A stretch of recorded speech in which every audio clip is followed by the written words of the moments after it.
Assalamualaikum warahmatullahi wabarakatuh. Alhamdulillahi rabbil alamin, wal aqibatu lil muttaqin, wala udwana illa 'alal zalimin. Ashhadu an la ilaha illallah wahdahu la syarika lah, waliyus salihin wa khaliqul khalqi ajma'in wa raziquhum wa ma min dabbatin fil ardi illa 'ala Allahi rizquha wa ya'lamu mustaqarraha wa mustawda'aha kullun fi kitabim mubin. Wa ashhadu anna Muhammadan 'abduhu wa rasuluhu as-sadiqul amin sallallahu alaihi wa ala alihi at-tayyibin wa azwajihi at-tahirati ummahatil mu'minin wa man tabi'ahum bi ihsanin ila yaumin yamtazu fihi ashabus shimali an ashabil yamin. Amma ba'du, fa usi nafsi wa iyyakum ayyuhal muslimun wa ayyatuhal muslimat bi taqwallahi azza wa jalla rabbil ardi was samawati fa innahu qad fazal muttaqun. Ya ayyuhalladzina amanu taqullaha haqqa tuqatih wa la tamutunna illa wa antum muslimun. Ma'asyiral muslimin, ma'asyiral muslimat, al-hadirin wal hadirat wal musyahidin wal musyahidat, bapak-bapak, ibu-ibu, saudara-saudara dan saudari-saudari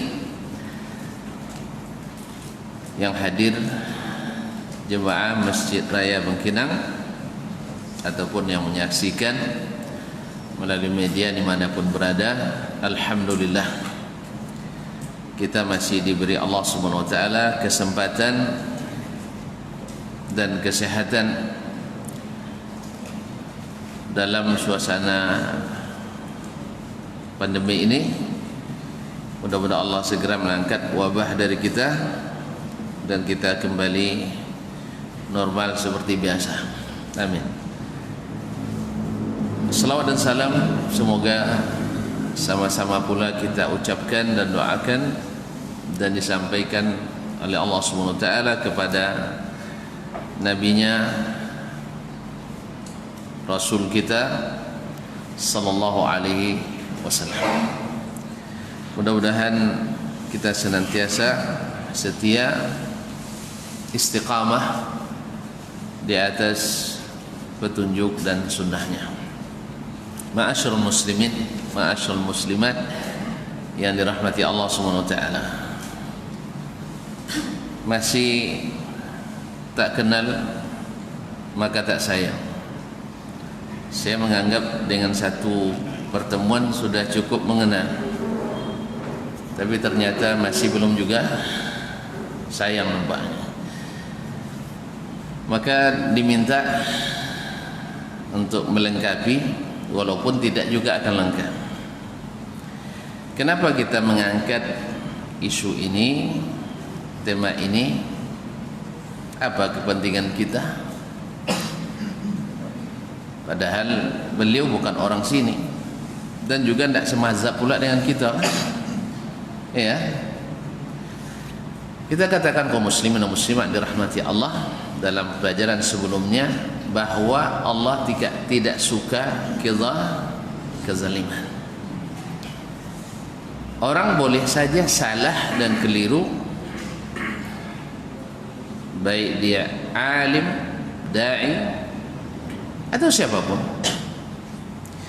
Tetapi orang yang salah tidak boleh juga dizalimi. Kemudian kaum muslimin dan muslimat dirahmati Allah, adalah kesalahan besar, kezaliman besar ketika kita menuduh sesuatu terhadap seseorang yang dia sendiri menyatakan bebas daripadanya. Dia sendiri dengan terus terang mengatakan bebas daripada apa yang dituduhkan.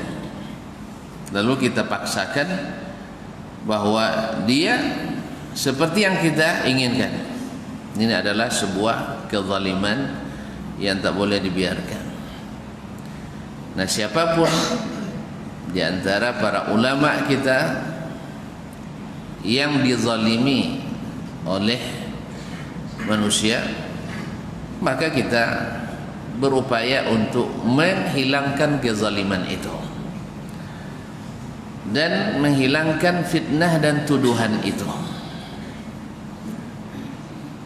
apalagi kalau berimbas besar terhadap tegaknya syariat Allah Subhanahu wa taala, tegaknya sunnah Rasulullah sallallahu alaihi wasallam, berkaitan dengan perjalanan dakwah, dengan tegaknya al-haq di kalangan kaum muslimin dan muslimat dimanapun berada. Kaum muslimin dan muslimat dirahmati Allah Subhanahu wa taala, telah kita sebutkan pada pertemuan yang pertama tentang beliau, dari mana asalnya, bagaimana dakwahnya, dan siapa-siapa yang bermain di belakang fitnah terhadap dakwah ini, yang semuanya bersimpul kepada orang-orang Syiah dan diikuti oleh orang-orang Sufi, kemudian orang liberal dan orang sekuler. Orang-orang sekuler lucu kadang, orang-orang liberal ini kalau kita katakan Syiah sesat, tunggu dulu, jangan sembarang menjustifikasi. Tapi ketika isu tentang Wahabi langsung tanpa tunggu dulu. Saya paham, sebab informasi orang liberal banyak diambil dari barat, orientalis, dan informasi orientalis untuk mendiskreditkan Islam, memecah belah umat Islam khususnya ahli sunnah, mayoritas diambil dari orang-orang Syiah. Makanya ketika mereka mengatakan Syiah harus hati-hati, tidak boleh disesatkan, ketika datang isu Wahabi langsung disesatkan, wajar, karena gurunya secara langsung atau tidak langsung, disadari atau dia disadari, adalah orang-orang Syiah. Dan kenapa orang Sufi juga menyeberang dan menolak ini? Karena memang antara Syiah dan Sufi yang hulu tentunya punya banyak kesamaan. Di antaranya adalah suka mengkultuskan figur-figur wali-wali, imam-imam, syekh-syekh, kiai-kiai, buya-buya, kuburan-kuburan keramat. Betul? Iya dah. Nah, jadi ketika merasa sama-sama dirugikan, maka mereka apapun isu yang diangkat oleh orang Syiah tanpa di cross check lagi, akhirnya diangkat menjadi isu untuk yang penting ini Wahabi harus dihabisi. Akhirnya mereka tanpa disadari menjadi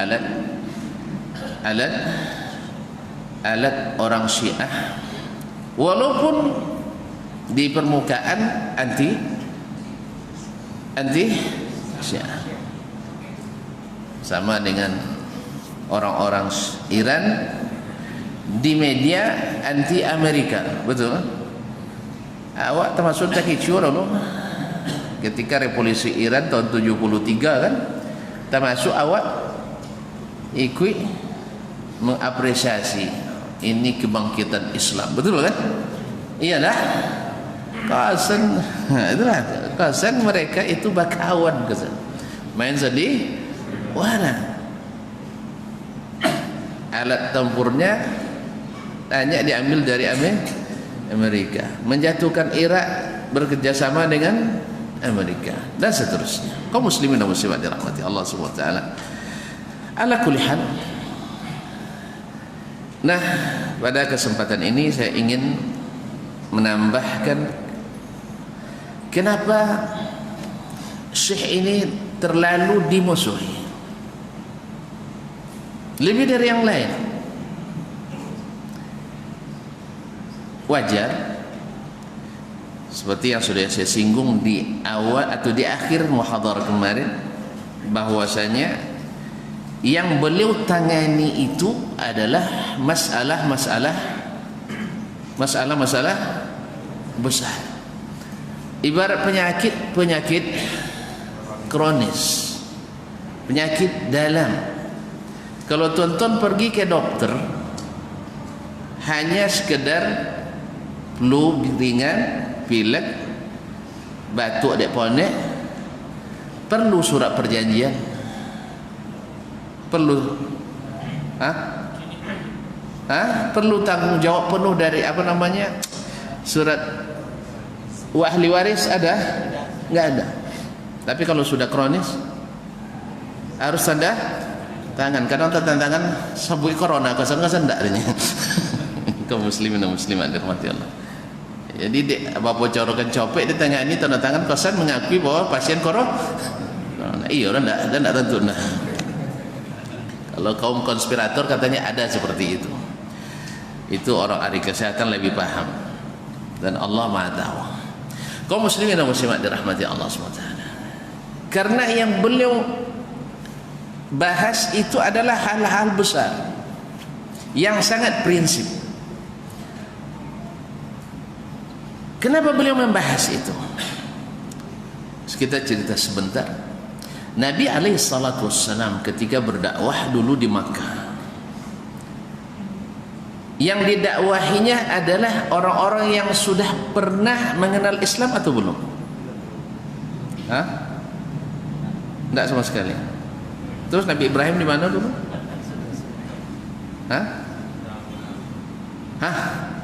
Orang-orang yang mewarisi sebagian syariat Islam.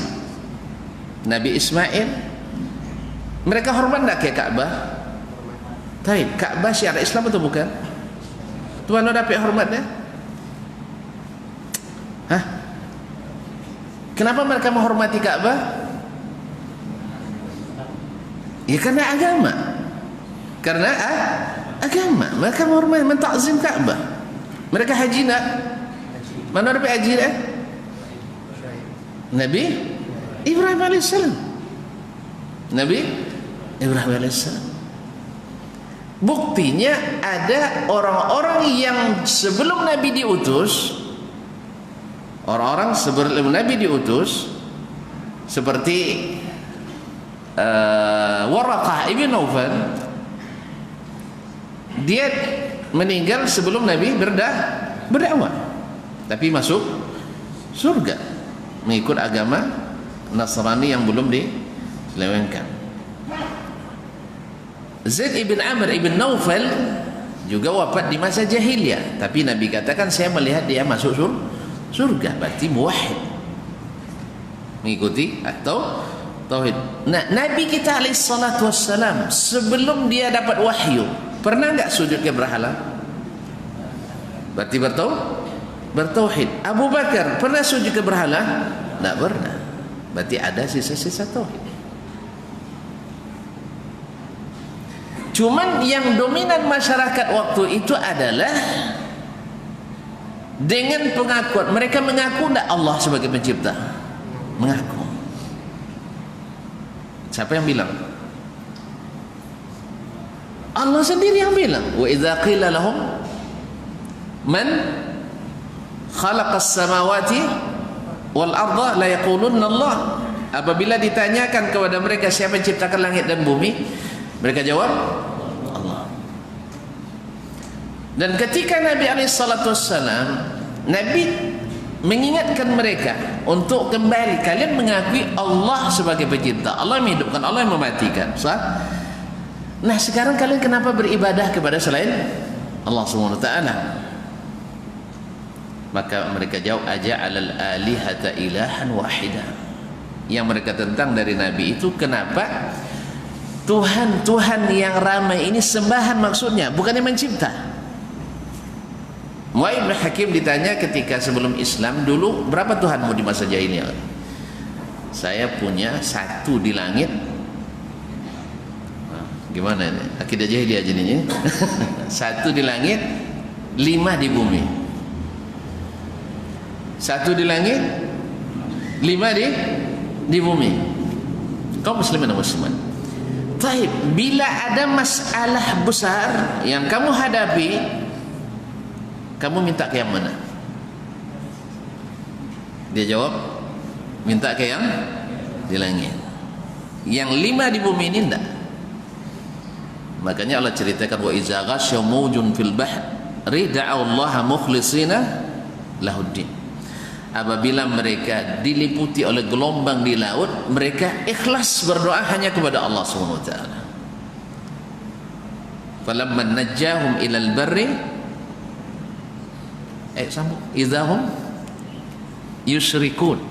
Setelah Allah selamatkan mereka ke daratan, mereka kembali syirik. Berarti mereka mengakui Allah, mengakui. Tapi kok ribut mereka dengan Nabi alaihissalatu wassalam? Nah, kenapa ribut?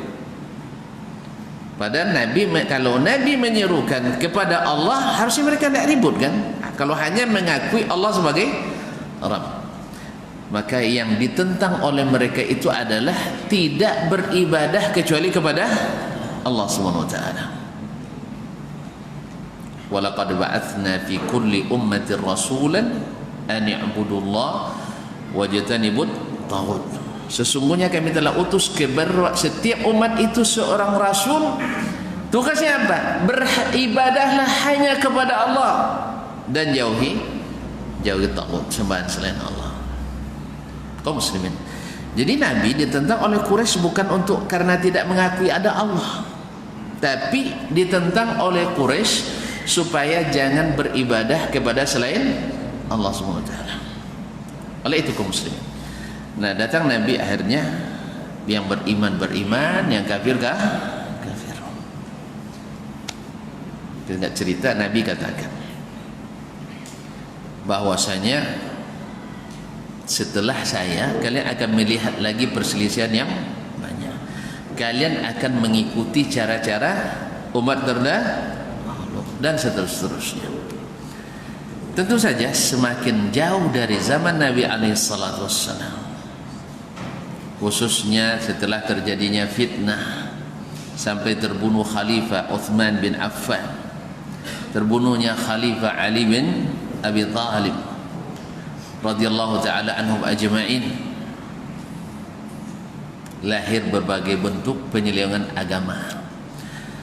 Nah, setiap ulama di masa itu sudah menjelaskan, dan setiap yang menjelaskan penyelewengan yang besar akan menghadapi penentangan yang besar. Imam Asy-Syafi'i menghadapi orang-orang penyelewengan akidah, orang Mu'tazilah, orang ahli kalam di masanya, sampai beliau memfatwakan siapa belajar ilmu kalam itu diharamkan. Kalau jangan bilang tidak ada hadis yang mengharamkan. Dari zaman Nabi tidak ada lahir itu. Tapi Nabi melarang berbicara dalam agama dengan pendapat. Tidak boleh menafsirkan Al-Quran dengan pendapat. Kaum muslimin dan muslimat, di masa Imam Ahmad, sampai Imam Ahmad disiksa sampai kencing darah gara-gara penyelewengan akidah yang mengatakan Al-Quran sebagai makhluk, dan seterusnya. Dan tentu saja semakin ke ujung ilmu semakin kokoh atau semakin lemah? Semakin lemah. Sampailah di Jazirah Arab pada masa Imam Muhammad bin Abdul Wahhab rahimahullah ta'ala. Beliau, kita sudah ceritakan bagaimana beliau belajar sampai ke Irak, sampai ke Basra, sampai ke Ahsa, sampai ke Makkah, Madinah, dan mau ke Syam tapi tidak jadi waktu itu. Kaum muslimin muslimat, setelah dia belajar, dan guru-gurunya alhamdulillah gurunya orang-orang besar, di antaranya adalah Muhaddisul Hijaz Muhammad bin Hayat As-Sindi, yang rata-rata sanad hadis bertemu pada beliau, ya, berguru pada Abdullah bin Salim Al-Basri, juga perpustakaan sanad di Makkah pada masanya. Kaum muslimin dan muslimat dirahmati Allah, walaupun sebagian, ya biasalah, sebagian yang menganggap rival, tidak mau mengakui ilmunya Syekh Muhammad bin Abdul Wahhab. Tadi saya mendengar ceramah seorang syekh besar juga, tapi memang berhalawanan, haluannya memang bilang tidak ada ilmunya. Ya tidak apa-apa lah. Kalau saya tidak berani saya katakan. Ya, yang bicara pun saya tidak bilang tidak ada ilmunya, sebab bukan level saya ya. Jelas, orang saya pun tidak apa-apa. Ini biasa terjadi. Imam Suyuti dulu dengan Imam As-Sakhawi, Imam As-Suyuti dengan Imam As-Sakhawi. Kan Mas Suyuti kenal Pak Sayuti? Imam As-Suyuti rahimahullah ta'ala yang punya tulisan lebih dari 800 judul, rahimahullah ta'ala, dengan Imam As-Sakhawi, murid terbaiknya Imam Ibn Hajar Al-Asqalani. As-Suyuti bangga dia karena di umur 3 tahun hadir di majelis Ibn Hajar dan dimintakan ijazah oleh ayahnya. Umur 3 tahun ini masak di majelis Ibn Hajar As-Sakhawi. Walaupun demikian As-Sakhawi dengan Suyuti tidak akur dia. Tahu Atullah? Atullah? Dah. Jelas kaum muslimin. Jadi kalau ada seorang ulama yang sezaman atau setelah syekh yang tidak mengakui keilmuannya, kita lihat aja. Karena memang siapa namanya, kalau yang tak sepaham pasti tidak akan sejalan, sehaluan. Nah. Dan memang susah mengakui kelebihan lawan. Orang-orang hebatlah yang bisa mengakuinya. Orang-orang hebat yang bisa mengakuinya. Pepatah mengatakan la ya'liful fadla li zawil fadli illa zawul fadli. Tak akan pandai mengakui kelebihan orang yang punya kelebihan kecuali orang yang memang punya kelebihan.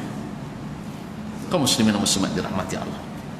Nah, ketika Syekh datang, kondisi jazirah Arab waktu itu, ya supaya kita tahu semuanya, sudah hampir sama dengan di masa jahiliyah, di masa Nabi alaihi salatu wassalam. Di Najd, di sekeliling tempat, di kampungnya Dir'iyah, itu tidak sedikit pohon yang dijadikan sempat ngalep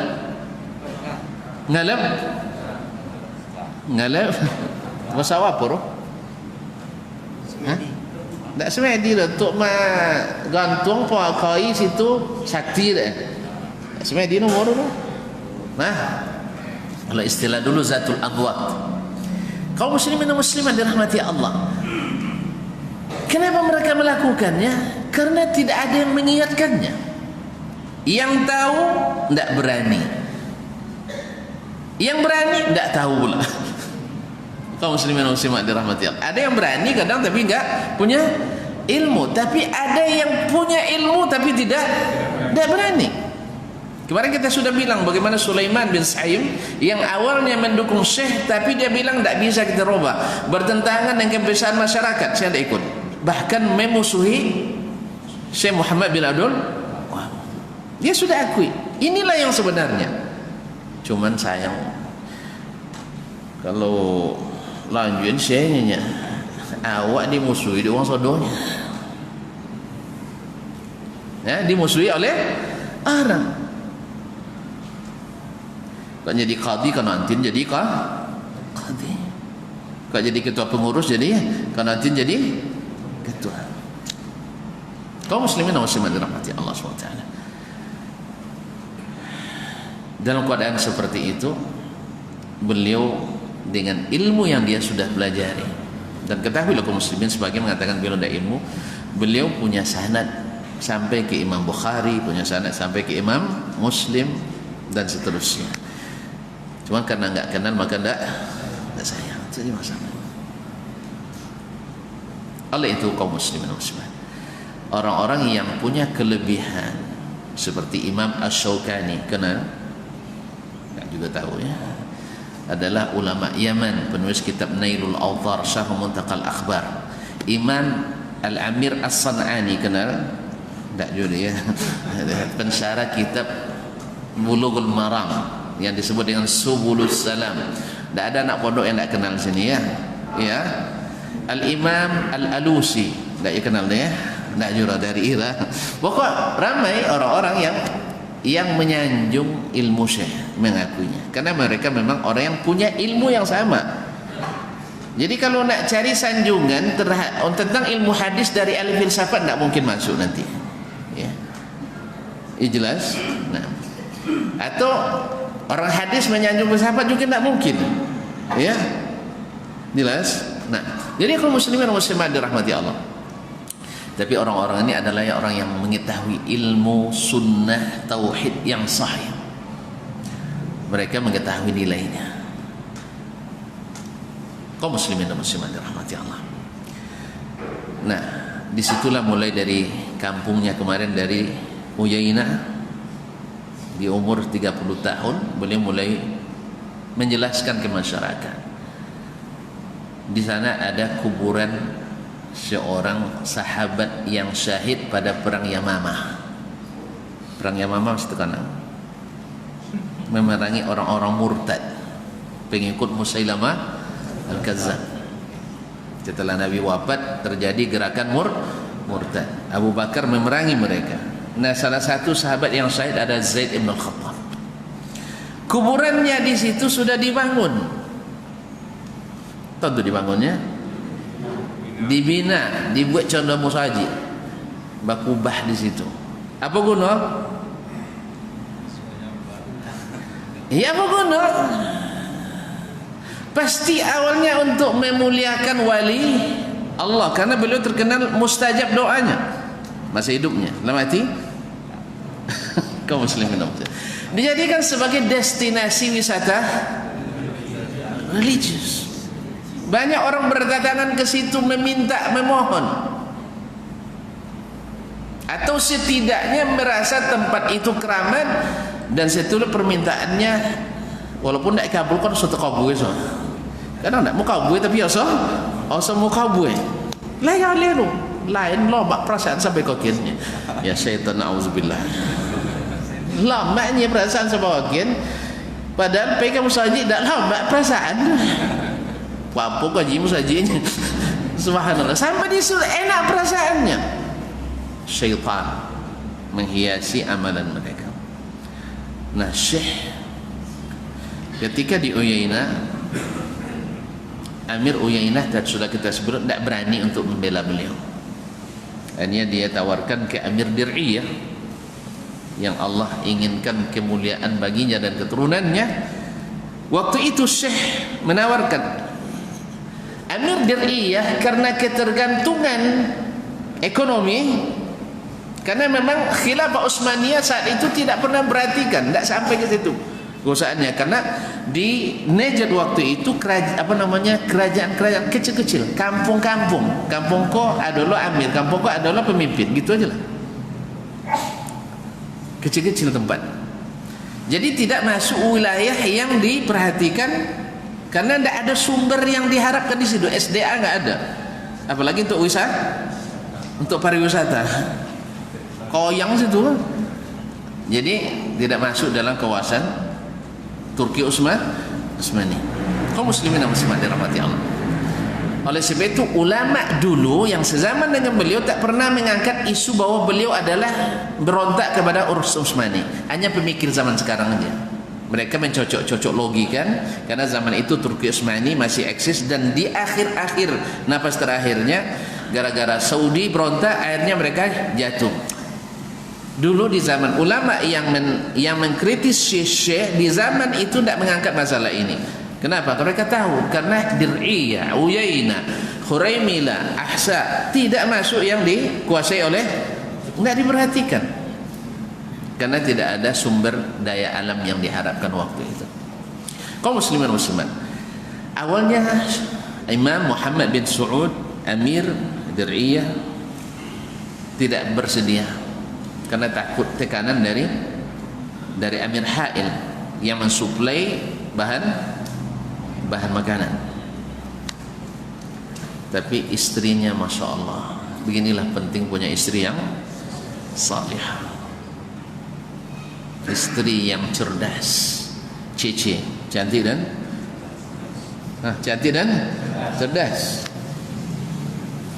Dia berusaha meyakinkan suaminya Imam Muhammad bin Saud, ini orang saleh, karena terkenal memang orang saleh, akhlaknya terpuji. Tapi mau orang-orang benci, oncak pun bu hilang patu deh, dek ketujuh. Kaum muslimin muslimat dirahmati Allah, orangnya ahli ibadah. Akhirnya istri mengatakan, ya abangku, suamiku tercinta, tolong dakwahnya. Beliau tidak ingin apa-apa. Akhirnya dengan tekanan, jadi dalam tanda petik tekanan istri, mau istri kau harus pandai kan sono. Jadi kalau aku lagi tulang, kan ada situ mah masuk kolam buaya kan, tulang dah bini. Dapat hadiah jadi kan 1 juta. Kalau tak ada nulang tak jadi lah. Allah musta'an. Kau muslim tu ya tak nak cerita tekanan siapa nak ben. Jadi kaum muslimin dan muslimat, istrinya mengatakan, "Tolong Syekh, Allah akan memuliakanmu insya-Allah." Subhanallah, akhirnya dia temui Syekh dengan masih ada keraguan. Lalu dia tanya, "Syekh, andainya kita berdakwah sekarang, apa untuk saya?" Masya Allah. Ya penguasa kan ingin itu kan. Kata Syekh, saya tidak menginginkan dakwah ini kecuali Allah, dan ilmu ini sampai ke seluruh umat manusia, supaya mereka jangan berserak dengan kesyirikan, berserak dengan maksiatan. Jalan-jalan waktu itu enggak aman kaum muslimin. Sebagaimana zaman jahiliyah dulu, orang berjalan harus bawa persiapan perang. Sudah sampai ke zaman itu, ekonomi sulit. Tadilah mereka terbagi-bagi menjadi kerajaan-kerajaan kecil. Jadi Syekh ingin menyatukan mereka dalam sebuah kekuatan besar.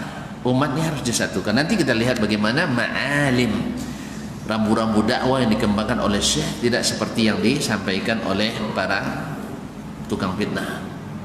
Kaum muslimin dan muslimat, kalau kekuasaan, kalau Allah mengizinkan kita untuk berkuasa, maka ambillah kekuasaan oleh itu. Saya tidak memerlukan kekuasaan. Saya hanya punya kepentingan dakwah ini sampai kepada masyarakat, supaya tauhid diikhlaskan kepada Allah semata. Kaum muslimin dan muslimat, kenapa lahir ini kesyirikan, ibadah diseberikan kepada selain Allah? Karena dulu pengertian tauhid yang didakwakan Nabi itu adalah beribadah kepada Allah. Di samping mereka sudah mengakui Allah sebagai pencipta, pengatur dan sebagainya. Lalu makna ini bergeser, makna la ilaha illallah bergeser dari makna tidak ada yang diibadati dengan benar kecuali Allah, menjadi tidak ada pencipta, tidak ada pelindung, tidak ada penghidup yang mematikan kecuali Allah. Sehingga terjadilah penyamaan antara ilah dengan Rabb. Ilah dengan Rabb. Asal sudah percaya Allah semata yang mencipta, menghidupkan, mematikan, nak buat apapun, anda sudah beriman. Jelas? Padahal Nabi dulu mendakwahkan baru beriman bila mau beribadah hanya kepada Allah SWT.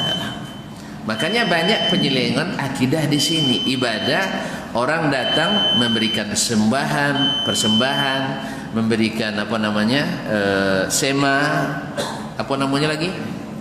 sesajen ke ini dan sebagainya. Kenapa datang? Ada isu, misalnya ada semacam ide supaya ini tidak dihapuskan, maka diislamisasikan. Daripada sesajen untuk Dewi Sri misalnya, atau goji pacai, supaya bisa islami, acaranya tetap, karena ini mengundang PAD, pendapatan atau kalau untuk nasional APBD, pendapatan negara, bukan, GNP, Gos nasional, dan saya lupa pula istilahnya. Pokoknya jadi pemasukan. Kaum muslimin dan muslimat dirahmati Allah SWT, dianggap sebagai sebuah sumber pemasukan. Maka oleh sebab itu kita islamisasi saja. Sesajen untuk Dewi Sri ditukar jadi acara selawatan dan tahlilan. Daripada dulu bacaannya berbahasa Hindu, sekarang bahasa Islam. Kalau perlu selawat dangdutan. apa? Bagi mereka ini tidak syirik. Sebab apa? Saya tidak mengakui kecuali Allah sebagai Tuhan. Jelas? Pada Allah sendiri membedakan antara Rabb dengan ilah. Coba baca. Apal qul trikul apa? Qul a'udzu birabbin nas. Coba baca. Qul a'udzu birabbin nas, malikin nas, ilahin nas. Allah membedakan antara ilah dengan Rabb. Maka tauhid akhirnya dalam Al-Quran, tauhid itu ada tauhid uluhiyah, ada tauhid rububiyah. Siapa yang mentauhidkan Allah dalam uluhiyahnya, la ilaha illallah, pasti mengakui Allah pencipta. Iya. Tapi siapa yang mengakui Allah sebagai pencipta, Allah yang menghidupkan, Allah mematikan, belum tentu dia mentahqiq tauhid uluhiyah. Masih mungkin berbuat syirik. Berarti orang beriman mungkin syirik? Mungkin. Mak tuan-tuan, masya Allah, kau dalam kajian. Mungkin. Nas Al-Quran mengatakan, wa ma yu'minu aktsaruhum billah illa wa hum musyrikun. Kebanyakan mereka tak beriman kepada Allah kecuali dalam keadaan syirik. Orang Islam mungkin murtad? Mungkin. Siapa bilang? Allah sendiri. Wa kafaru ba'da islamihim, mereka kufur setelah Islamnya. Wa kafaru ba'da imanihim, mereka kufur setelah imannya. Maka kitab-kitab fikih itu selalu ada namanya bab atau kitab ahkamul murtaddin, hukum orang murtad. Jadi saya tidak menetapkan yang baru. Kalaupun nanti dituduh mengkafirkan, tapi ingat, Syekh tidak mengkafirkan kaum muslimin secara umum. Dia tidak mengkafirkan kecuali yang dikafirkan oleh Allah dan Rasulnya dan ijma'nya ulama. Tetapi orang-orang yang memfitnah mengatakan beliau mengkafirkan seluruh kaum muslimin. Ma'asyarul muslimin dan muslimat dirahmati Allah. Habis waktu. Kalau masuk kaji lah. Inti kalau masuk lah. La ilaha illallah. Baik, silakan azan dulu.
tanpa terasa waktu habis. Gimana? Kita sambung? Selesaikan atau berseri lagi? Hah? Mudah-mudahan bisa kita selesaikan. Tidak banyak, 10 poin tambah 4 poin. Hah? Baik, mudah-mudahan bisa dipahami dengan cepat. Kalau 15 menit ini bisa kita ambil, alhamdulillah. Kalau tidak, kita tambah nanti insyaAllah. Kaum muslimin dan muslimat, jadi beliau datang berdakwah melihat kondisi. Sampai kemarin kita katakan di sekitar Ka'bah sendiri banyak kuburan, banyak kubah-kubah yang dibangun. Dan ini kaum muslimin, mau tidak mau, akui atau tidak akui, disenangi oleh orang-orang Syiah. Ya, masjid-masjid yang ada, bukan masjid, kuburan yang dibangun itu, siapa yang paling senang? Orang-orang Syiah. Menjadi tempat untuk macam-macam lah. Dan kemudian orang-orang sufi yang mengkultuskan syekh-syekhnya, yang kadang-kadang berlebihan dan tidak jarang berlebihan. Sebagian lebih merasa mustajab doanya lebih daripada mustajab berdoa di mihrab ini. Jadi berdoa di samping kuburan syekh, kiai, buya yang diyakini keramatnya lebih mustajab rasanya dibanding berdoa di rumah Allah SWT. Padahal di antara doa Nabi SAW, ya Allah, jangan jadikan kuburanku sebagai berhala yang disembah. Kemudian Nabi mengingatkan, memerintahkan menantunya Ali bin Abi Talib, seperti hadis Abi Tayyah Al-Asadi, bahawa saya diperintahkan Nabi SAW tidak menemukan suatu pun kuburan yang dibangun kecuali saya ratakan. Perintah siapa ni? Perintah siapa? Rasulullah ke siapa? Ali bin Abi Talib radhiyallahu taala. Maka kita kata, wahai orang Syiah, ini imam kalian yang paling agung, Imam Ali bin Abi Talib radhiyallahu taala anhu. Dan tentu saja imam kita kan. Nah, Ali bin Abi Talib diperintahkan oleh baginda Rasulullah SAW untuk menuntuhkan semua kuburan yang dibangun. Iswana ngore dia kalah abi kuburan cenah. Kaum muslimin dan muslimat dirahmati Allah, ini perintah Nabi SAW. Kemudian Ali ketika jadi khalifah, dia perintahkan kepada salah seorang pegawainya atau pembantunya, Abu Tayyah Al-Asadi, dia perintahkan lagi, kalau ada kuburan yang dibangun atau ditinggikan, maka diratakan. Nah, tentu saja mendengar ini jangan membuatlah dongo aja. Kok kadon dongo ya? Kok labi kuburan awak ada kalinya. Sedari seorang ni mendengar itu aja sudah risau orang. Maka saya katakan kepada bapak dan ibu sekarang, jangan lakukan itu dulu. Ya. Kalau ada kuburan orang tuanya sudah dibangun, bobon yang balik adik dulu. Ya, keperlu bayu dondo. Ya, karena ini ada perintah Allah dan Rasulnya Sallallahu Alaihi Wasallam. Apalagi kuburan-kuburan yang keramat, yang subhanallah, ada orang bilang kuburan keramat, ya, berkelambu, ada yang nyambut dulu, ada sebagian syekh yang pernah dipindahkan kuburannya. Waktu itu cucu asli beliau, cucu kandungnya teman saya, waktu itu diisukan tidak rusak tulangnya, kulitnya aja tidak rusak, padahal sudah wafat sekian tahun atau mungkin belasan tahun. Terus saya tanya, iyo nyong non di koran ini otonnya nyanyi, memang sengaja tidak boleh ikut kecuali keluarga, yang orang lain tidak boleh ikut memindahkan. Dan otonnya jangan kan kulit tulang tak ada olehnya. Tapi subhanallah sampai hari ini masih dikeramatkan. Sampai hari ini masih dikeramatkan. Kaum muslimin dan muslimat dirahmati Allah. Nabi SAW yang karamahnya, yang mukjizatnya, lihat di zaman Khulafa ar-Rasyidin, Abu Bakar, Umar, Uthman dan Ali, yang tuan-tuan tahu sendiri cinta dan ta'zim mereka kepada Nabi. Awak neng ustaz dia konyangnya tambah litak dia kan lah ambil sudah ni. Mereka kalau nengok Nabi SAW seolah-olah sudah surga di depan mata. Awak lah cerita Sorogo sang buang ngantuk lah. Nah, itu mereka mencintai Nabi SAW. Menangisnya bukan mikirkan keselamatannya, keselamatan Nabi SAW. Mereka menjadikan tubuh mereka benteng untuk keselamatan Nabi SAW. Awak tu menegakkan sunnah takut. Iyalah, kurang pendapatan nantinya. Kaum muslimin dan muslimat dirahmati Allah, adakah mereka menjadikan kuburan Nabi sebagai tempat yang ditakzim? Padahal kita disuruh mentakzim Nabi SAW kecuali dengan yang syar'i. Makanya Umar radhiyallahu ta'ala ketika mendengar ada dua orang yang ribut-ribut dekat kuburan Nabi, ributnya tak wow dah mangkit suara berdoa, dipanggil bo suka main ya boy Yazid ya Sa'ib bin Yazid bo nak luka main apanya kalau orang mana min aina antuma, kalian dari mana? Lalu dijawab oleh mereka min Taif. Kawasan orang jauh Taif dari Madinah sampai 40 kali tambah 64 kilo lah. Berapa noh? Sekitar 50 kilo lah ya dari Taif ke Madinah. Apa kata Umar? Lau kuntuma min ahli al-balad la auja'tukuma darban. Kalau kalian orang sini lumpur dan tahu lumpur dan palasa sampai terduduk itulah. Itu kata Umar radhiyallahu anhu, atarfa'ani aswatakuma inda Rasulillah sallallahu alaihi wasallam, kalian mengangkat suara di dekat makam Rasulullah sallallahu alaihi wasallam. Karena memang Allah larang kita mengangkat suara depan Nabi sallallahu alaihi wasallam. Dan di kuburan Nabi juga tidak boleh. Apalagi di Masjid Nabawi. Kadang malah boleh kalau Masjid Nabawi gini.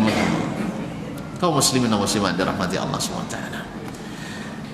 Lah bunyi lanjut ya. Iya orangnya kan tengok-tengok ada no litak-litak gitu. Ini kalau udah bercerita dah penuh litak tak asyik dah. Ya, galak je awaknya tapi sok je cuba je ni. Baik, kaum muslimin dan muslimat kita sebutkan. Nah, keadaan seperti ini yang dilihat oleh Syekh di Najd secara khusus dan di Jazirah Arab secara umum. Siapa yang tak menetes air matanya melihat orang lebih asyik ke kuburan daripada ke masjid? Tentu lihat sendiri mana yang lebih banyak rombongan ziarah kubur atau rombongan ke masjid.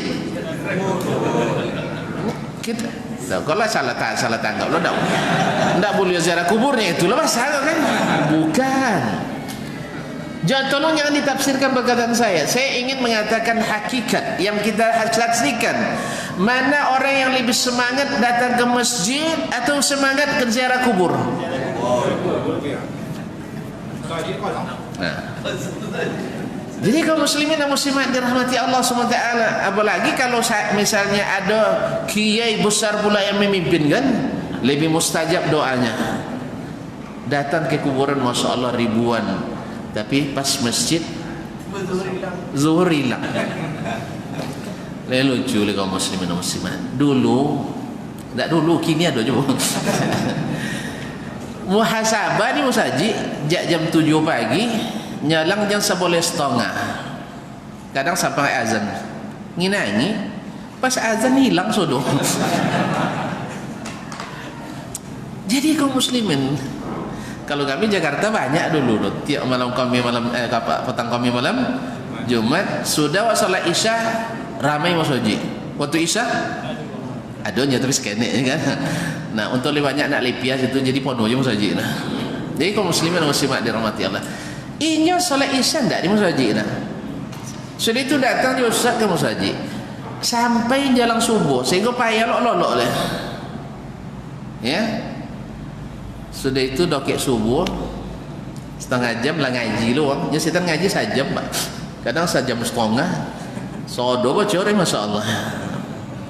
Jadi kalau nak tahajud dah sambil ambil jago setan lah.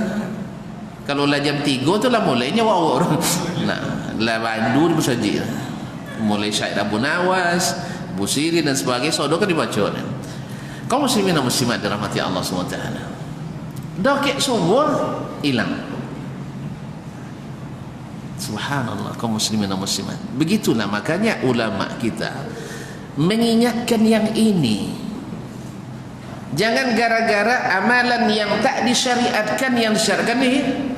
Inilah dakwahnya Syekh alaihi rahmatullah. Kaum muslimin, terbayangnya bagaimana sulit yang dihadapi. Terbayang. Makanya ketika mereka mengagungkan kuburan Zaid bin Khattab di saat beliau berdakwah dan itu diterima di kampung di Riau itu, maka kuburan itu di apa namanya, kalau bahasa orang yang tidak setuju, dirusak, dihancurkan. Padahal sudah menjadi destinasi religius untuk menggalak berkah. Dan ini sampai dengungnya sampai ke Turki sana, masya Allah, copek. Sampai-sampai akhirnya mereka diperangi oleh orang-orang yang pertama yang punya wala ke Khilafah Utsmaniyah waktu itu, menyerang kampung Diriyah. Pertama Uyainah diserang. Makanya kaum muslimin dan muslimat yang dirahmati Allah, nanti di antara isu propaganda yang dikatakan mereka haus darah, Syekh sendiri mengatakan, nahnu la nuqatilu ahadan mabtada'na ahadan bil qital. Kami tidak pernah memulai berperang, walakin nuqatilu man qatalana. Tapi orang yang memerangi kami terpaksa kami berperang. Karena diperangi, maka kalau datang menyerang awak boleh? Tidak bisa, tidak bisa. Jadi kaum muslimin dan muslimat yang sahih, tidak pernah beliau yang memulai berperang, tapi diberikan seperti Nabi dulu kirim surat kepada pemimpin ini, sampaikan dakwah.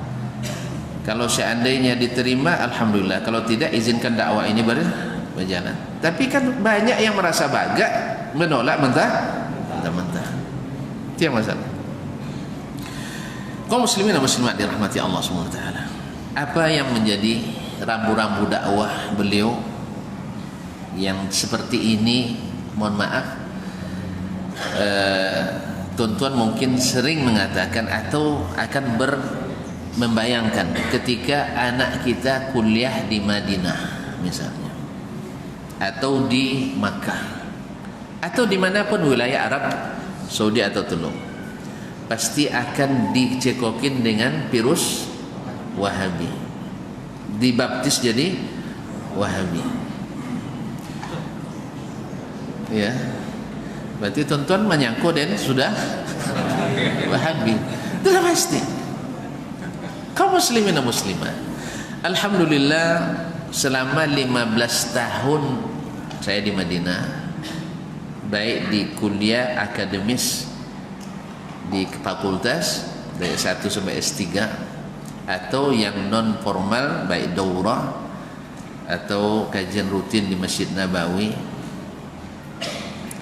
Alhamdulillah, kalau saya tidak salah dengar ini, asal mulai tahun salah dong coba. Kalian termasuk omong nggak? Kalian tak nih? Asal soleh. Kaum muslimin dan muslimat tidak pernah diarahkan untuk menjadi Wahabi. Tidak pernah terlontar dari dosen syekh, kalian pulang mesti jadi Wahabi. Itu yang kami pelajari.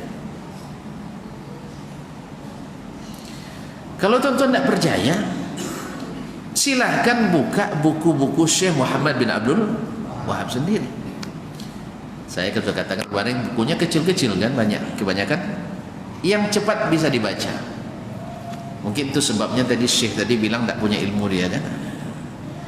Ala kulli hal, sudah hafiz Al-Quran umur 10 tahun saja itu sudah ilmu ya ikhwan. apalagi dididik baca kitab tafsir sampai tamat. Awak alhamdulillah nongol namo kan anda abis. Jadi kaum muslim. Tapi ala kulli hal, yang mengatakan itu saya dengar tadi juga, ya masih kalau dilihat dari cara beliau menyampaikan juga dangkal, analisanya sangat dangkal, hanya termakan isu. Dia tidak bisa membuktikan di mana, karena isunya datang membawa agama baru. Nah, makanya kita buktikan di mana agama barunya. Kita cocokkan kitab Tauhid yang ditulis oleh Syekh Muhammad bin Abdul Wahhab dengan kitab Tauhid yang ada dalam Sahih Bukhari. Ada bedanya. Dimulai dengan ayat Al-Quran, kemudian hadis Nabi, kemudian perkataan sahabat, tabi'in dan imam.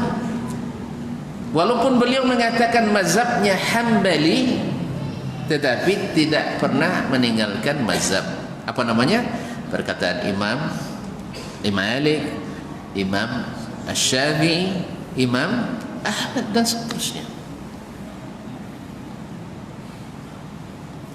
Jadi bukan mengajarkan fanatik. Maka saya katakan dengan sepenuhnya bahwa tidak pernah ada baik tertulis maupun tidak tertulis pesan untuk menjadi Wahabi. Jadi kalau ada, mungkin sebagian kawan-kawan kita yang kuliah di luar negeri, mungkin di luar negeri, orang kan selalu menilai orang tidak jauh dari apa yang dia alami, betul?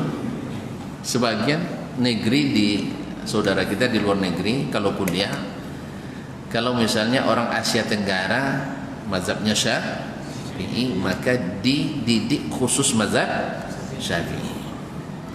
Kalau orang Maroko, orang Afrika Utara dan sebagian Afrika Tengah mazhabnya Maliki, maka dimasukkan kelas khusus Maliki. Kalau dia dari Teluk, ya, maka masuk mazhab Hambali. Atau dari Eropa Timur, kemudian India, Pakistan dan Afghanistan seterusnya, Biladus Sind, ini kan mazhab banyak Maliki, maka dimasukkan kelas Hanafi, maksudnya Hanafi, masuk Hanafi. Kalau dari Iran masuk kelas kaum muslimin dan muslimat dia mati. Itu pengalamannya antum, kalau kami tidak. Ya, kami tidak dipaksakan untuk ikut mazhab Maliki, mazhab Syafi'i, mazhab Hambali, mazhab Hanafi. Kami selalu dibimbing untuk mengikuti mana dalil yang kuat. Kalau ada yang mengatakan selain itu, mungkin dia lupa, mungkin sudah. Kalau ada yang mengatakan selain itu, berarti dia lupa, karena sudah terlalu lama, bisa saja lupa atau sengaja melupakan. Kaum muslimin dan muslimat dirahmati Allah. Makanya alhamdulillah, walaupun saya di hadis, tapi belajar fikihnya barangkali lebih banyak daripada jurusan syariah di sini. Ya, jam kuliahnya lebih banyak, apalagi kalau jurusan fikih memang. Kaum muslimin dan muslimat dirahmati Allah. Tapi kita tidak sedang main masalah. Jadi kita tidak sama dengan negeri lain, bahwa kita dikhususkan Syafi'i tidak, dikhususkan Maliki tidak. Kita diajarkan untuk berimam kepada Rasulullah sallallahu alaihi wasallam melalui apa? Ulama-ulama mazhab. Makanya mazhab Hanafi dikaji, mazhab Syafi'i dipelajari, mazhab Hambali didalami. Mazhab apa lagi tadi? Syi'i? Enggak. Tapi tetap dipelajari. Pendapat-pendapat seperti Ja'fari, Hadawi, itu tetap dipelajari. Jadi kaum muslimin dan muslimat dirahmati Allah, kemudian diminta kita mengikuti mana yang kuat dalilnya. Itulah yang pada umumnya di pelajaran-pelajaran resmi di Arab Saudi yang disebut dengan negeri Wahabi. Bahkan dulu di awal-awal tidak ada yang namanya pelajaran sejarah Arab Saudi, nggak ada. Iya, serius. Baru belakangan ketika saya tahun ketiga ditetapkan karena banyak isu yang miring tentang Arab Saudi. Apalagi banyak yang dirujukannya, mohon maaf saya bawa rujukan ini Syekh Ahmad Zaini Dahlan, Hasan Saqab. Ini banyak rujukan orang-orang yang menentang dakwah Syekh di negeri ini. Banyak rentangan dari situ. Dan alhamdulillah semuanya sudah terbantahkan, karena diantara memang kaum muslimin dan muslimat, saya tidak akan berlebihan kalau saya katakan bahwa bid'ah itu suka berkawan sama dusta. Apa sebab? Karena bid'ah nggak ada dalam sunnah, sah? Nah, supaya bisa dapat label sunnah harus, ya, kalau tidak memahami yang jauh, terpaksa bawa dalil baru yang sebelumnya tak pernah dipakai oleh ulama salaf untuk menjadikan itu sebagai bagian dari sunnah. Tiba-tiba di zaman ini menjadi dalil. Itu banyak. Makanya antara bid'ah dengan dusta itu akrab. Tergantung lagi sejauh mana bid'ahnya besar atau kecil. Kalau bid'ahnya ringan, insya Allah banyak di antara mereka tidak berani berdusta. Tapi kalau bid'ahnya berat, ini juga sesuai dengan ini, berani mengadakan sesuatu dalam syariat Allah, pasti berani berbohong atas nama Allah, walaupun niatnya baik. Sebagian berbohong atas niat baik. Makanya jauhilah bid'ah sekecil apapun, karena akan menggiring kita untuk memaksakan dalil minimal atau terpaksa membuat dalil baru. Silakan antum teliti. Tadi terbayang oleh saya nak buat penelitian ini, mungkin sudah diteliti atau ada yang mau teliti, silakan. Saya lemparkan aja nih judulnya, yaitu pengaruh bid'ah terhadap kejujuran para perawi. Ya, silakan siapa yang duluan. Kalau sudah, alhamdulillah. Tadi sebayang pas mau di jalan tadi. Ini ide bagi yang di hadis, silakan diteliti ini. Ada enggak sinkronisasi antara bid'ah dengan dusta? Karena banyak di antara perawi yang dusta dalam meriwayatkan, banyak di antara mereka terendus bid'ah. Walaupun tidak semua ahli bid'ah berdusta. Ya, tolong dicatat ini. Wa salah babu bid'ah dutul. Tidak semua ahli bid'ah berdusta. Sebagaimana ahlus sunnah ada juga yang berdusta. Ada enggak? Ada yang berdusta. Tapi dalam beragama jarang mereka berdusta. Dalam beragama jarang, tapi dalam muamalah mungkin. Nah, oleh itu kaum muslimin dan muslimat.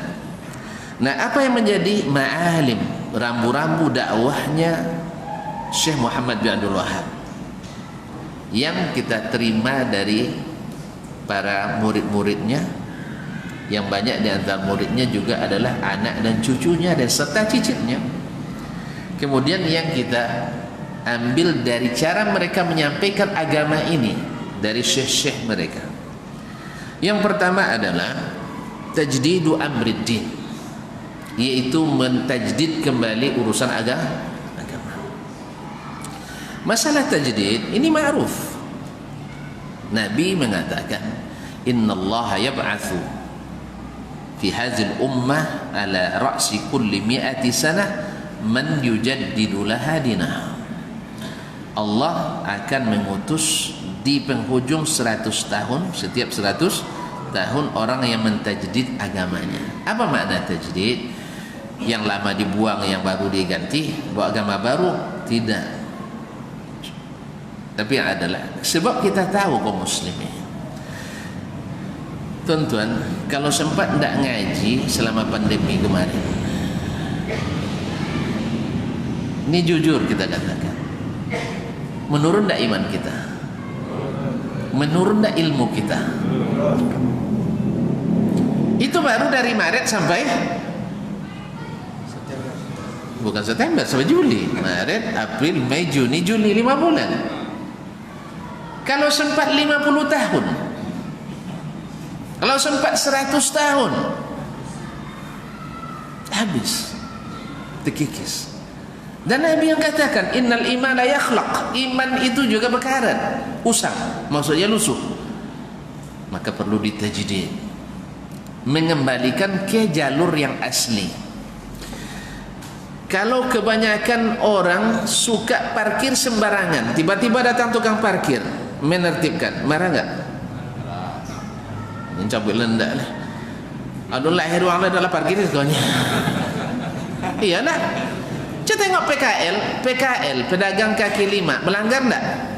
Melanggar enggak? Jualan di trotoar. Yang tanya hukum lekor, kalau masalah hukum kan wangi dah. Ya, tanya ke ahli muamalah. Sebab mengganggu. Ditertibkan, marah enggak? Marah. Padahal dia salah apa benar dia? Salah. Hah? Iya. Sekarang orang sudah, pada umumnya masyarakat kita pacaran, betul? Sebelum nikah. Cuci itu tentang pacaran haram, bangi tak? Bangi. Awak latih biasa dengan lagu dari jazz sampai rap sampai sudah itu tahu dia musik haramnya. Bangi tak? Ya. Maka akan kita cari cara dan jalan supaya yang haram dikata, yang sebenarnya haram ini bisa dihalalkan. Dan ini yang terjadi. Karena Nabi mengatakan akan ada syair zaman kaum yang menghalalkan. Berarti menghalalkan berarti asalnya haram. Kalau encik alasan sanangnya tuan-tuan. Encik alasan sanang. Tapi encik hujah dan dalil dan taat itu yang payah. Semoga Allah berikan kita kekuatan. Jadi beliau mentajdid kembali. Yang orang sekarang meyakini la ilaha illallah, tidak ada pencipta kecuali Allah, tidak ada tempat minta kecuali apa, kecuali tidak ada yang orang butuh kepadanya kecuali Allah. Yang dulu Nabi bukan itu yang diapakannya, bukan hanya itu maksud saya. Itu termasuk lazimnya adalah kalau memang Allah yang cipta, Allah yang berrezeki, kamu juga tidak boleh minta kepada selain Allah. Tetapi ketika pemahaman ini bergeser sejak akhir abad ketiga, dan semakin ini yang semakin kuat di kalangan kaum muslimin, bahwa asal tidak mengatakan Allah ada pencipta selain Allah berarti dia mukmin, walaupun dia minta ke kuburan, walaupun dia bertawassul yang dilarang, ini murni imannya. Nah ini yang dikembalikan oleh Syekh supaya jangan rusak iman tadi. Orang yang sudah terbiasa meyakini itu, dan itu imannya, ya.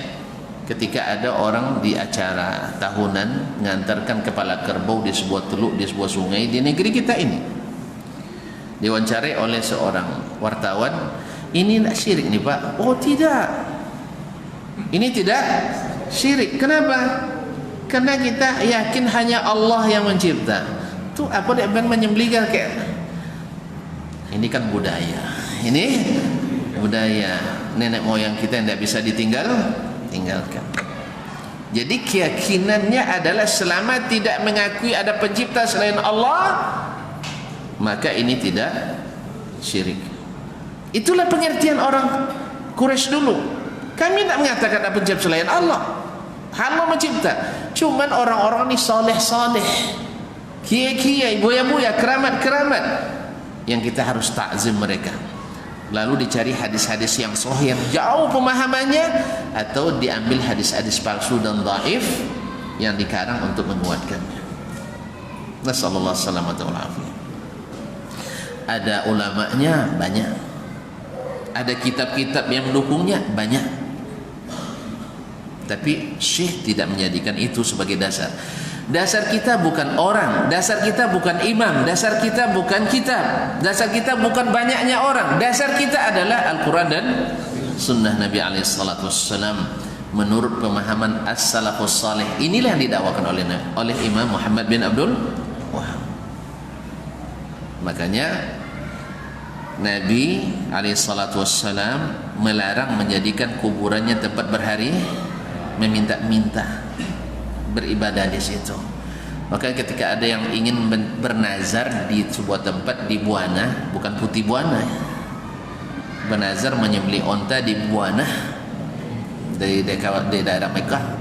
Ditanya oleh Nabi, di situ pernah tidak ada perayaan jahiliyah? Enggak ada. Pernah tidak orang bayar nazar di zaman jahiliyah di situ? Enggak ada. Aku itu sembelih, tidak ada masalah. Berarti tidak ada kaitan dengan kejahilian. Nah, Nabi alaihissalam itu melarang itu. Karena bahkan disebut Allah melaknat Yahudi dan Nasrani gara-gara menjadikan kuburan para nabinya sebagai tempat beribadah.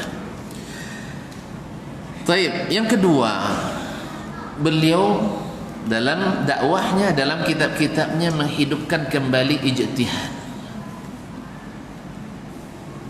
Tidak taklid saja. Dan ini memang berat. Ya. Nanti akan banyak yang tentang memangnya antum sama dengan Imam Syafi'i. Ya tak? Sebab di abad ke-10, 11, 12 dan sebelumnya abad ke-9 sudah ada ulama yang mengatakan pintu ijtihad sudah ditutup. Jadi kita tidak boleh lagi baca Al-Quran dan hadis secara langsung. Harus melalui para ulama. Ada hari ini? Ada hari ini? Itu yang banyak hari ini. Siapa anda bisa memahami Al-Quran dan hadis? Sehingga kita harus mengikut ulama. Kalau yang bermazhab Syafi'i tidak boleh keluar dari mazhab Syafi'i. Kalau sesuai, kalau tidak sesuai, lewat sedikit, dilempati. Kaum muslimin dan muslimat dirahmati Allah SWT. Kalau mazhab Hambali, dan itu yang terjadi zaman beliau waktu itu. Sampai di Mekah, imam solatnya orang solat empat mazhab, 4 trip. Selesai karena Hanafi yang tua, dia yang dulu mungkin ya. Habis itu mazhab Maliki, habis itu mazhab Syafi'i, habis itu mazhab Hambali. Lepas itu Syafi'i nak sekian lama zikir kan. Itulah laisa wang mazhab Hambali. Kalau sempat itu masih terjadi hari ini kaum muslimin, bapa cara solat di Masjidil Haram. Terbayang apa? Awaknya masih raya kini kalau sampai bermazhab ampe salat sika. Itu banyak nak kalau dan tak tahu nanti dia nanya. Iya tak? Kaum muslimin dan muslimat, ini yang ingin disatukan oleh beliau, yaitu membuka pintu ijtihad. Tetapi sembarangan dia tentu tidak.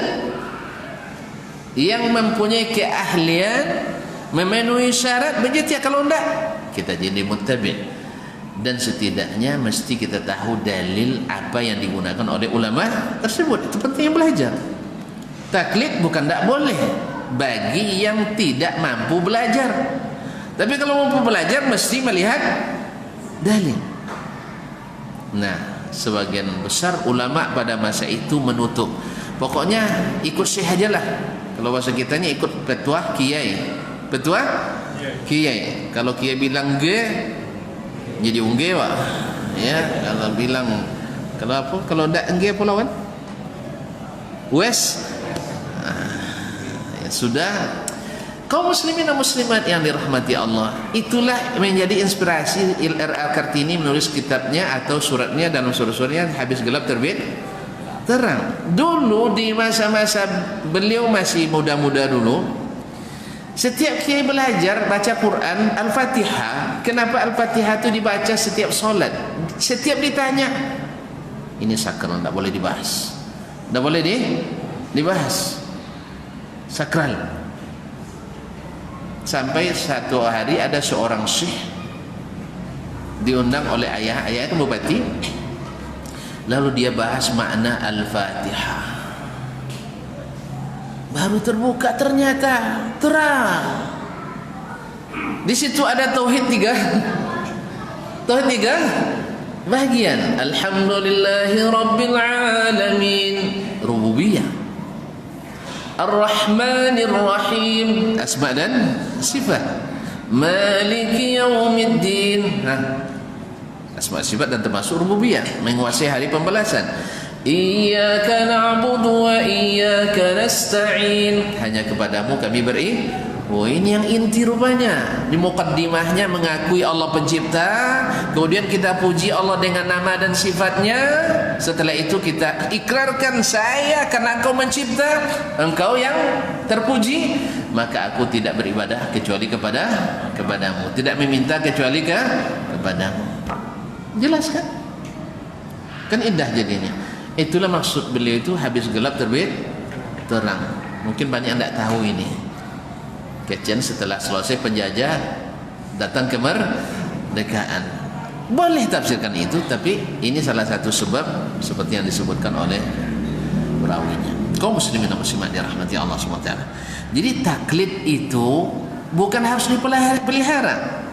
Maka saya buka pintu ijtihad. Ini mendapat penolakan luar biasa dari khususnya syekh-syekh yang menganggap ini akan membuat jemaahnya akan menanya ke dia mana dalilnya. Setelah disebutkan dalil sahih apa tidak, gitu kan. Setelah sahih dalilnya, benar pemahaman dan tidak. Sibuk kita, payah kita berdakwah sekarang. Saya tidak. Kenapa? Karena dengan ilmu semuanya dibuka. Sebab saya mengatakan saya berdakwah bukan untuk saya. Saya tidak akan berdakwah karena saya ingin jadi pemimpin, tidak. Makanya untuk pemimpin kamu, Muhammad bin Saud kamu. Makanya akhirnya kerajaan Arab Saudi dipimpin oleh Ali Saud. Dan ilmu dibawa benderanya oleh Al-Syekh, yaitu keluarga Syekh Muhammad bin Abdul. Ini yang dia hidupkan. Yang ketiga, yaitu tahqiq makna tauhid. Kembali menghidupkan makna tauhid yang sebenarnya. Bukan mengakui Allah pencipta saja, tetapi juga harus beribadah hanya kepada Allah, memurnikannya dari segala bentuk kesyirikan atau jalan-jalan menuju kesyirikan. Kaum muslimin, kalau tuan-tuan pernah belajar tauhid dengan benar, paham tak syirik itu dari mana datangnya? Awal syirik terjadi di dunia ini dari mana datangnya? Mengkultuskan orang-orang saleh. Ingat, Ibnu Abbas mengatakan, ahli tafsir umat ini mengatakan awalnya syirik itu karena mengkultuskan orang saleh. Nah, sekarang kita diajak untuk mengkultuskan orang saleh. Diadakan acara-acara untuk memuliakan orang saleh. Baik, kaum muslimin dan muslimat dirahmati Allah SWT. Bukankah Nabi lebih berhak untuk itu? Nabi lebih berhak untuk diperingati apa namanya? Haul ya? Ya, baik. Nabi lebih berhak, tapi pernahkah Abu Bakar, Umar, Uthman, Ali dan sahabat satu pun yang memperingati haulnya Nabi? Alhamdulillah. Karena Nabi melarang kita mengkultuskannya. La tutruni kama ataratin nasara Isa bin Maryam. Jangan kalian berlebihan memuliakanku seperti orang Nasrani memuliakan Isa bin Maryam, sehingga mengangkat mereka menjadi Tuhan. Makanya ini yang yang dakwah syekh menghindari ini. Karena memang asalnya datang kesyirikan di umat manusia, bukan umat Islam saja, bukan umat Nabi Muhammad saja, umat manusia selalu karena mengkultuskan orang soleh secara berlebihan. Maka sebenarnya ikut saja bagaimana sahabat. Ya kan, itu yang inginkan oleh beliau, kembali ke pemahaman as-salafu as-salih. Makanya Al-Quran dan hadis dipahami menurut pemahaman mereka. Kalau mulai angin contoh, kaum muslimin dan muslimat. Ini yang dibawa oleh beliau. Nah, sehingga orang banyak mengatakan, "Oh, bahaya kalau contoh salap kok sodon, gaternya apa? Angin. Kalau salap kan gater kan, angin kan?" Kaum muslimin dan muslimat yang dirahmati Allah SWT, di mana bahayanya kembali beribadah? Saya nak solat seperti Nabi, bahaya? Baik, saya ziarah kubur seperti Nabi ajarkan, bahaya? Baik, kaum muslimin. Tapi kan ada dalil-dalil. Kaum muslimin, bila ada bertentangan yang muhkamat dengan mutasyabihat, ambil yang mana? Hah? Nyabi muhkamat mutasyabihatnya yang pasti dengan yang ragu-ragu. Ambil yang mana? Yang pasti. Yang pasti kan sekarang Nabi tidak pernah melakukan dan tak pernah mengajarkan ini misalnya. Terus ada dalil yang jauh yang mungkin dipahami maknanya itu, tapi tidak dilakukan oleh Nabi, tidak dilakukan oleh sahabatnya. Berarti pemahaman kita bisa saja keliru, ya kan? Betul? Bisa saja keliru. Kalau bikin contoh tambah panjang nanti tonton. Ya kalau contoh tambah panjang. Baik, yang keempat. Jadi tadi bergeser makna tauhid. Dulu Nabi membedakan Allah dan Al-Quran dan hadis membedakan makna Rabb dengan ilah. Ya, membedakannya. Lalu sekarang tidak. Makna la ilaha illallah itu seolah-olah tidak ada pencipta selain Allah, tidak ada Tuhan selain Allah. Itu saja. Padahal makna yang sahih yang ingin dikembalikan oleh Syekh kembali kepada pemahaman as-salafus salih bahwasanya tidak ada yang berhak diibadati kecuali Allah. Karena Nabi alaihissalam setelah habis perang Hunain lewat di sebuah batang pohon yang dulu orang jahiliyah menggantungkan pedangnya situ, siapa yang gantung pedangnya selalu menang perang. Nah, lalu mereka bilang, ya Rasulullah ijlana zata anwat, tolong ya Rasulullah buatlah untuk kami kayu yang bisa menyaktikan, menjadikan pedang kami sakti. Nabi marah enggak? Marah enggak? Marah. Tapi Nabi mengkafirkan? Nabi mengkafirkan? Ya enggak. Jadi sekarang Syekh sering dituduh mengkafirkan karena beliau mengatakan, hai kaum muslimin, yang seperti ini kah bisa menyebabkan kita kah? Wah, tak mengkafirkan orang kerjanya. Bukan, perbuatannya itu perbuatan kufur, tapi orangnya tidak. Harus dipastikan dulu bahwa dia paham hujjah, dan untuk memberikan hujjah itu tidak sembarang orang. Supaya masalah takfir ini ahli sunnah itu paling teliti. Dan kita temukan kaum muslimin, orang yang paling detil dalam masalah ini adalah apa yang mereka sebut dengan kaum Wahabi ini. Sangat detil dalam masalah takfir, tidak sembarangan. Walaupun masalah takfir ini ada dalam setiap kitab fikih ada. Jadi kalau ada dulu ulama kafirkan, kalau Syekh misalnya mengkafirkan suatu perbuatan, dulu ulama lain juga mengkafirkan. Imam Syafi'i pernah mengkafirkan, Imam Ahmad pernah mengkafirkan. Bukan masalah baru kaum muslimin. Cuman harus ada dhabitnya. Ya, tidak mungkin orang-orang yang sudah enggak berjelas tidak Islam mereka sendiri bilang mereka kafir, kita bilang Islam juga. Tidak mungkin. Ya kafir ya harus dibilang kafir, tapi tidak sembarangan mengkafirkan. Dan kalau ada ucapannya yang mutasyabihat, yang dipahami salah oleh orang, kita kembali ke muhkam. Muhkamnya pada perkataan beliau sendiri. Wa qila anni ukaffirul muslimina bil umum, dinukil dari saya bahwa saya mengkafirkan orang Islam secara mutlak. Lalu dia jawab, fa hadza min buhtanil a'da wa kadzhib alaina, ini kedustaan musuh untuk memalingkan orang dari agama Allah Subhanahu wa taala. Idza ma ukaffir, kalau saya tidak mengkafirkan allazi yatufu bil qabr al badawi, yang tawaf di kuburan Ahmad Badawi, fa kaifa ukaffir man lam yusyrik billahi aslan wa lam yuhajir ilayya. Kalau orang yang tawaf di kuburan Syekh Badawi saja ya untuk cari berkah dan sebagainya, saya tidak kafirkan mereka. Kenapa? Li'adami man yunabbihuhum alaih, tidak ada orang yang mengingatkan mereka. Berarti karena kejahilannya tidak dikafirkan. Bagaimana saya mengkafirkan orang yang tidak sepaham dengan saya, yang tidak berbuat syirik? Orang yang jelas-jelas berbuat syirik, ya, saya tidak kafirkan karena ada maniknya, bahwa beliau mungkin belum paham. Sebagaimana Nabi dulu memberikan uzur kepada para sahabat yang minta zatul anwat tadi, tapi Nabi diam enggak. Nabi ingatkan, kalian ikut agama orang dulu, iya kan?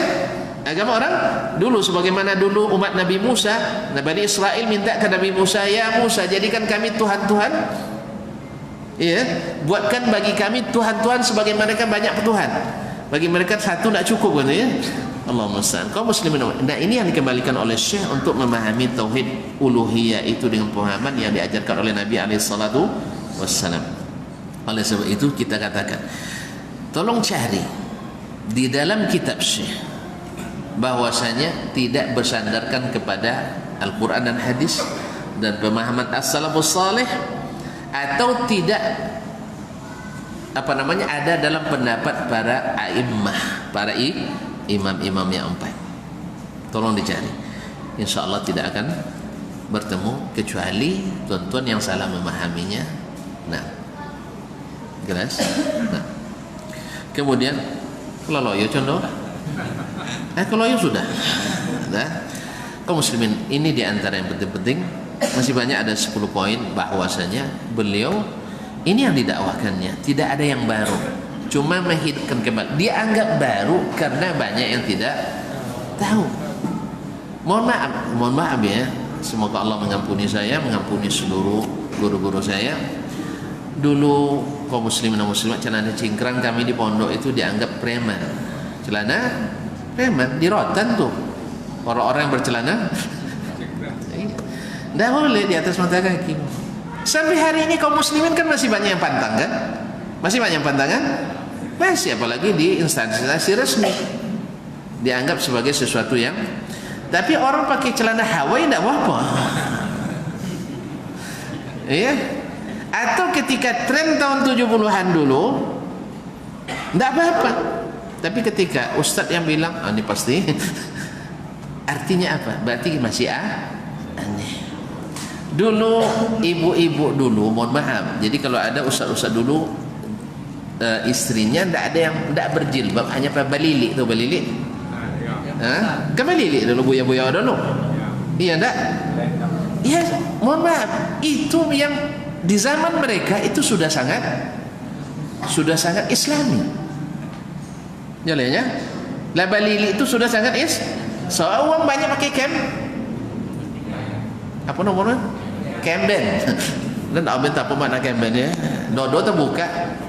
Artinya boleh bisa balili dah. Jalan. Kini kan meningkat. Yang balili itu pakai blue jean kan, bawa Amerika atas. Pakai blue jean, bawa di atas pakai jilbab. Jilbaban. Kaum muslimin dan muslimat. Nanti yang multazim, yang tahu ternyata pakaian yang sesuai sunnah itu harus longgar, harus ditutup dada. Baru tahu juga kita. Mohon maaf. Sehingga di antara guru kami dulu kalau ada yang jilbabnya panjang dimarahin. Ini mubazir. Ini mubazir. Wajar kan? Jadi lama orang nggak tahu, dianggap barang baru. Sama kita juga dulu. Ya, tentang sunnah ini bagi kita banyak yang baru kan, makanya maklumilah ya kalau ada banyak dari saudara kita yang belum bisa menerima itu biasa dan mari kita berdoa mudah-mudahan ya keindahan yang kita rasakan, nikmat yang kita terima ini juga sampai kepada seluruh kaum muslimin dan muslimat sehingga nyaman dengan iman yang seperti diajarkan oleh Nabi Muhammad sallallahu alaihi wasallam. Dan insya Allah semua yang berjuang berdakwah untuk kemaslahatan umat masing-masing punya bagian. Ya, ada yang memperingatkan maksiat fokusnya, ada yang mengingatkan rajin berzikir, dan ada yang memang berbicara tentang hal-hal yang fundamental, masalah akidah. Tentu saja yang memperbaiki yang ringan-ringan tentu tidak sama kerjanya dengan yang perbaiki yang berat-berat. Dan semua insyaAllah Allah jadikan sebagai ladang pahala bagi semua. Yang benar semoga Allah lipat gandakan, yang salah semoga Allah berikan tunjukkan jalan yang benar. Ya, kita dulu juga seperti itu. Berat menerima kebenaran itu, berat. Tapi setelah Allah bukakan hidayah itu, yang berat pun terasa lebih ringan. Alhamdulillah. Oleh itu senantiasalah kita di majelis ilmu dan bersama orang yang mengingatkan kita. Mudah-mudahan selamat jalan kita, amin ya rabbal alamin. Dan jangan lupakan doakan saudara-saudara kita yang salah pun wajib kita doakan. Mudah-mudahan Allah ampuni dan diberikan rahmat.